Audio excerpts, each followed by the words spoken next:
Hi hello నమస్తే welcome to iDream. నేను మీ మాధురి. మీరు 10,000 15,000తో స్టాక్ మార్కెట్లో ట్రేడింగ్ చేయాలని, లేదు అంటే ఒకసారి మన స్టాక్ మార్కెట్లో పెట్టిన డబ్బులన్నీ పోతూ ఉంటాయి. ఆ టైంలో మనకి ఏం చేయాలో అర్థం కాదు. ఆ టైంలో ఏం చేయాలి, ఇవన్నీ డీటెయిల్గా చెప్పడానికి మనతో పాటు ఉన్నారు పవన్ కుమార్ గారు ఫ్రమ్ ట్రేడింగ్ బ్రోస్ ఛానల్ నుంచి. తనని అడిగి డీటెయిల్గా తెలుసుకుందాం. హలో అండి పవన్ గారు. మనకి 10,000 నుంచి 15,000 వరకు మనం స్టాక్ మార్కెట్లో ట్రేడింగ్ చేయొచ్చా? లైక్ మనీ మ్యాటర్ అయితే అసలు కాదు. మనీ మ్యాటర్ అన్నది లేదు ఇక్కడ. లైక్ ఎవరి కెపాసిటీ ఆ పాయింట్ ఆఫ్ వ్యూలో వాళ్ళు స్టార్ట్ చేసుకుంటారు.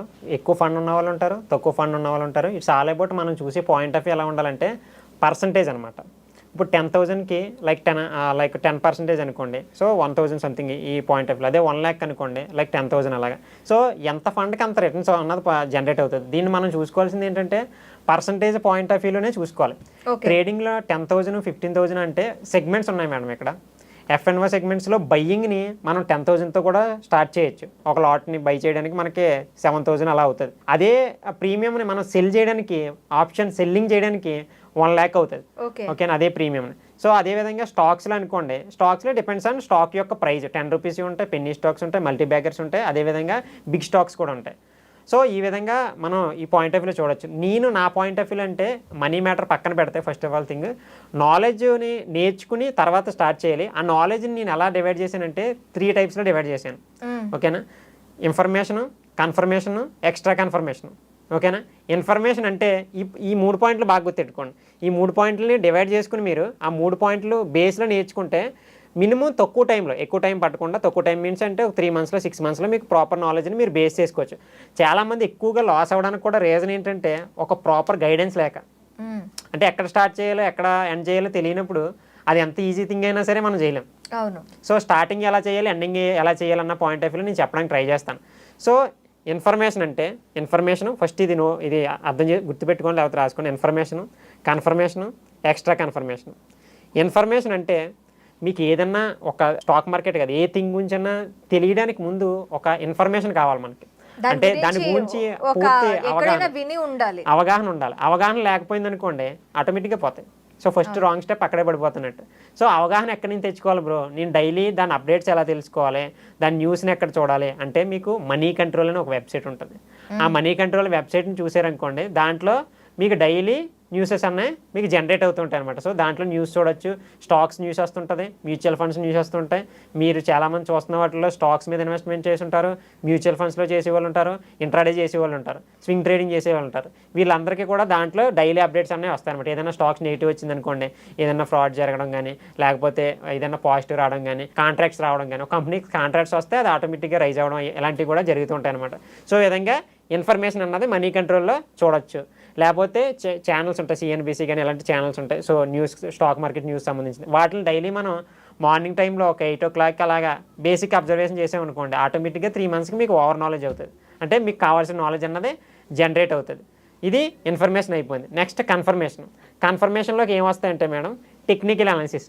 మీరు చార్ట్స్లోని క్యాండిల్స్ని ఎప్పుడైనా చూసారా? రెడ్ క్యాండిల్, గ్రీన్ క్యాండిల్, ఇలా క్యాండిల్స్ ఉంటాయన్నమాట. Chart patterns, W pattern, M pattern, candle 6, trend lines, divergence, option chain, delta, vega, gamma, theta, smart money concepts, ICT, order flow, delta, ఇలాంటి కాన్సెప్ట్లు ఉంటాయన్నమాట.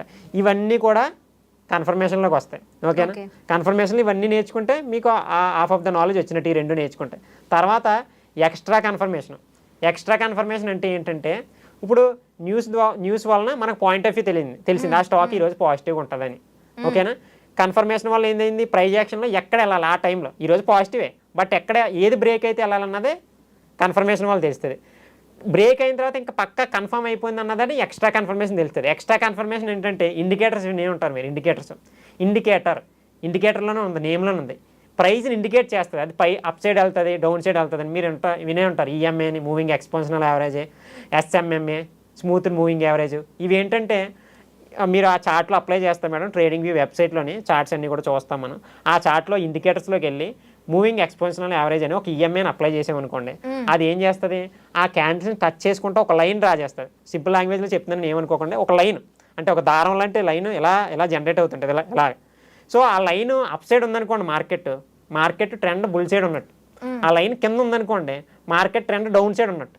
ఓకే. దీని వలన ప్రైస్ యాక్షన్ కన్ఫర్మ్ చేసుకున్న తర్వాత ఇది ఎక్స్ట్రా కన్ఫర్మేషన్ కింద మనకు యూజ్ అవుతుంది. ఓకే. అర్థమైందా? ఇలా 3 విధాలుగా డివైడ్ చేసి మనం ఇన్ఫర్మేషన్, కన్ఫర్మేషన్, ఎక్స్ట్రా కన్ఫర్మేషన్ కింద బేస్ చేసుకుని మార్కెట్కి వెళ్తే మీరు అప్పుడు 60%, 65% సక్సెస్ఫుల్గా ఉండాలి అప్పటికి. ఓకే. అదే ఇవేమీ తెలుసుకోకుండా వెళ్ళారనుకోండి 100%కి 100% కూడా లాసే. ఓకేనా? ఇవి తెలుసుకుని పూర్తి స్థాయిలో మీ దగ్గర ఎంత మనీ అన్నా పర్లేదు, మనీది ఏముంది, ఈరోజు మన పొజిషన్ ఇలాగ ఉండిపోతుంది కదా ఇప్పుడు. ఇప్పుడు స్టాక్ మార్కెట్లో ఒక ప్రోడక్ట్ కొన్నాం అనుకోండి, ఆ ప్రోడక్ట్ ఒకవేళ డౌన్ఫాల్ అయిందంటే మన మనీ అంతా పోయినట్టేనా? సో లైక్ మీరు ఎంత అయితే పెట్టారో, అంటే ఇక్కడ ఒక స్టాక్ ఉంది, ప్రోడక్ట్ అనకూడదు, స్టాక్ అంటే మనం ఒక పాయింట్ ఆఫ్ వ్యూలో అదాని స్టాక్ ఉంది, అదాని ఎంటర్ప్రైజెస్ ఉంది. ఫర్ ఎగ్జాంపుల్ చెప్తున్నాను, అదాని స్టాక్ని ఒక పర్సన్ వచ్చేసి అతని యొక్క కంపెనీ, అది మొత్తం కంపెనీ, దాన్ని 1000 కింద పీసెస్ కింద, అంటే మీరు ఒక స్టాక్ని, స్టేక్ అంటారు దాన్ని, ఆ స్టేక్ని కొంటుంటే ఎంత అంటే దాంట్లో పీసెస్ని కొంటున్నట్టు మీరు. అవును. అంటే you are a shareholder in Adani enterprises, మీరు ఆ స్టాక్లో షేర్ హోల్డర్. సో ఇప్పుడు ఆ స్టాక్ 100 రూపీస్ ఉన్నది, దాంట్లో మీరు 1 రూపీ కొన్నారు, అది మొత్తం 100 రూపీస్ అయితే మీరు 1 రూపీని కొన్నారు దాంట్లో. అర్థమైందా మీకు? సో ఇప్పుడు అది లైక్ 200 అయింది అనుకోండి, మీకు ఎంత వస్తుంది? ఇంకో 1 రూపీ వస్తుంది, అంతే కదా? అంటే 100లో 1 రూపీ కొన్నప్పుడు మరి అది 200 అయితే ఆ స్టాక్ మీకు 2 రూపీసే కదా వస్తుంది. అర్థమైందా నేను చెప్పింది? అంటే డిఫరెన్స్ అని ఎక్కువ ఉంటుంది, అది నేను సరదాగా ఎగ్జాంపుల్గా చెప్తున్నాను. సో మనం ఎట్టి ఫండ్ బట్టి ఇప్పుడు మొత్తానికి అది 100 రూపీస్ ఇది మొత్తానికి పడిపోదు, ఓకే, అది జీరో అయిపోవాలి. జీరో అయిపోతే అంత పెద్ద కంపెనీ ఎందుకు జీరో, అంత గమ్మున అవ్వ అలాంటి కంపెనీస్. సో ఇప్పుడు అది మహా అయితే 90కి వస్తుంది, 80కి వస్తుంది, అంటే మీకు 1 రూపీలు ఎంత పోస్తుంది? 80 పైసాకి, అలా 70 పైసాకి, అలా ఇన్ బిట్వీన్ వస్తుంది. మళ్ళీ డిప్ అయ్యి మళ్ళీ రైజ్ అవుతుంది. మీది ఫండమెంటల్గా స్ట్రాంగ్ ఉంటాయి. మొత్తం పోవడం అన్నది చాలా రేర్ కేస్ అనమాట. మీకు స్టాప్ లాస్ అనే ఒక ఆప్షన్ ఉంటుంది మేడం.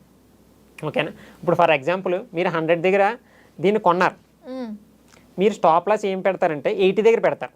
అంటే 80 కంటే కిందకు వస్తే నా మనీ నాకు ఇచ్చేయి, అప్పుడు ఎంత ఉంటే అంత మనీ నాకు వెనక్కి నా డిమార్ట్లో వేసి అని చెప్పి. ఓకే. అంటేనా ఒక లాస్ని ఒక ప్లేస్ పెట్టేస్తాం మనం, ఇంతకు మించి నేను లాస్ అవ్వకూడదు. 1,00,000 పెట్టాను అనుకోండి, దీంట్లో 20,000 మించికి నేను లాస్ అవ్వకూడదంటే ఆ 20,000 ఎక్కడికి పోతుందో ఆ ఏరియాకి స్టాప్ లాస్ పెట్టేస్తే ఫినిష్ అనమాట. సో మీరు ఎంత లాస్ అవ్వాలో కూడా మీ చేతుల్లోనే ఉంటుంది, ఎంత ప్రాఫిట్ రావాలో కూడా టార్గెట్ ఉంటుంది. మళ్ళీ ఇప్పుడు 100 దగ్గర ఉంది కదా, 80 దగ్గర స్టాప్ లాస్ పెట్టాం. 100 దగ్గర స్టాక్ ఇప్పుడు 150కి వెళ్ళింది. 150కి వెళ్తే మనం ఏం చేస్తాం? 80 దగ్గర స్టాప్ లాస్ ఉంచేస్తామా? దాన్ని పైకి తీసుకొస్తాం, అది 130కి అలా పెడతాం. అంటే మీరు 100 దగ్గర అంటే తీసుకున్నవారు స్టాప్ లాస్ 130 పెట్టారంటే 30 పాయింట్స్ ఆల్రెడీ బుక్ చేసినట్టు. అర్థమైందా మీకు? అలా సేఫ్ గేమ్ ఆడొచ్చు. దానికే అదే అంటున్నాను, ప్రాపర్ నాలెడ్జ్ ఉంటే మనం దాన్ని బ్యాలెన్స్ చేసుకుంటా, స్టాక్ని హోల్డ్ చేసుకుంటా, స్టాక్ మేనేజ్మెంట్ చేసుకుంటా మనం చేసుకోవచ్చు అనమాట. ఒకవేళ లాస్ అవుతున్నాము అంటే ఇంక ఎగ్జిట్ అయిపోవడమే. మీరు అంత ఫండమెంటల్గా టెక్నికల్గా చేసినప్పుడు ఇక్కడ 2 సినారియోలో అది లాస్ అవుతుంది. ఒకటి స్టాక్ పర్సనల్గా ఏమైనా ఇష్యూస్ కానీ, కాంట్రాక్ట్స్ రాకపోవడం కానీ, దాంట్లో డెప్ట్స్ అంటారు, అప్పులు అంటారు కదా, అప్పులు ఉండడం కానీ, అంటే బ్యాంకుల నుంచి లోన్స్ తీసుకుంటారు కదా, బ్యాంకుల నుంచి లోన్ తీసుకోవడానికి ఎక్కువ ఇంట్రెస్ట్ పే చేయాల్సి వస్తున్నప్పుడు కానీ, అలాంటప్పుడు స్టాక్లో ఏదైనా నెగిటివిటీ కానీ వచ్చిందనుకోండి, సో ఆటోమేటిక్గా అది ఫాలో అవడం బట్టి దానికి ఎంత నెగిటివిటీ ఉందో మనకు అర్థమైపోద్ది. లేకపోతే ఒక్కోసారి మార్కెట్ అంతా కూడా పడుతుంటుంది, ఏదైనా ఆర్బీఐ బ్యాంక్స్ మీద నెగిటివ్ న్యూస్ వదలడం కానీ, లైక్ ఇలాంటి సెక్టార్స్లో నెగిటివ్ న్యూస్ వచ్చిందని కూడా ఆటోమేటిక్గా సెక్టార్ అంతా కూడా పడుతుంది. అది డిప్ మాత్రమే, మొత్తానికి పడిపోదు. ఓకే, మనం ఆ టైంలోని ఒక స్టాక్ని, ఇప్పుడు ఈ పాయింట్ ఆఫ్ వ్యూ వచ్చింది కాబట్టి నేను చెప్తున్నాను ఆ టైంలో ఎలా మేనేజ్ చేయాలో. ఇప్పుడు ఈ స్టాక్ ఉంది, ఇది పడిపోతుంది, కానీ నాకు అమ్మే ఉద్దేశం లేదు.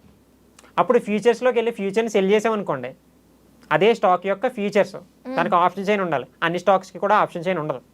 ఓకేనా? ఆప్షన్ చైన్ ఉంటే ఇప్పుడు ఈ స్టాక్ పడిపోతున్నప్పుడు నేను అదే స్టాక్ యొక్క ఫ్యూచర్, అదే స్టాక్ నేను ఫ్యూచర్లో మళ్ళీ సెల్ చేస్తున్నాను. ఇది పడిపోయేంతవరకు కూడా నాకు ఈ ఫ్యూచర్లో ప్రాఫిట్ వస్తుంది. ఓకే, అర్థమైందా? ఈ స్టాక్ నేను అమ్ముదామని నాకు ఇంట్రెస్ట్ లేదు, ఎందుకంటే మళ్ళీ పైకి వెళ్తాను, నాకు తెలిసి ఆ స్టాక్ ఏదో మూమెంట్ వల్ల పడుతుంది అంతే. సో ఫ్యూచర్ని సెల్ చేస్తే ఈ మంతంతా పడినంత వరకు కూడా ఈ ఫ్యూచర్లో ప్రాఫిట్ వస్తుంది. ఇక్కడ పోయే లాస్ అంతా ఇది కవర్ చేస్తుంది. మళ్ళీ ఎప్పుడైతే ఇది రివర్సల్ అవుతుందో ఇక్కడ ఫ్యూచర్లో ఎగ్జిట్ అయిపోతాం. ఓకే, అప్పుడు ఇది రికవర్ వచ్చినప్పుడు మళ్ళీ ఇది ప్రాఫిట్ కింద కన్వర్ట్ అవుతుంది. లాస్ అయితే రాకుండా అలాగా ఫ్యూచర్ని సెల్ చేయాలి. ఓకే, అదొక థీమ్ ఉందన్నమాట, స్ట్రాటజీస్ ఉంటాయి అవన్నీ కూడా. అన్నిటికీ ఉండదు, కొన్నిటికి మాత్రం. కొన్నిట్లు అన్ని స్టాక్స్ కూడా ఆప్షన్ చైన్ ఉండదు అనమాట. కొంచెం బిగ్ స్టాక్స్కి ఆప్షన్ చైన్ అన్నదే ఉంటుంది. ఓకే, థ్యాంక్ యూ పవన్ గారు.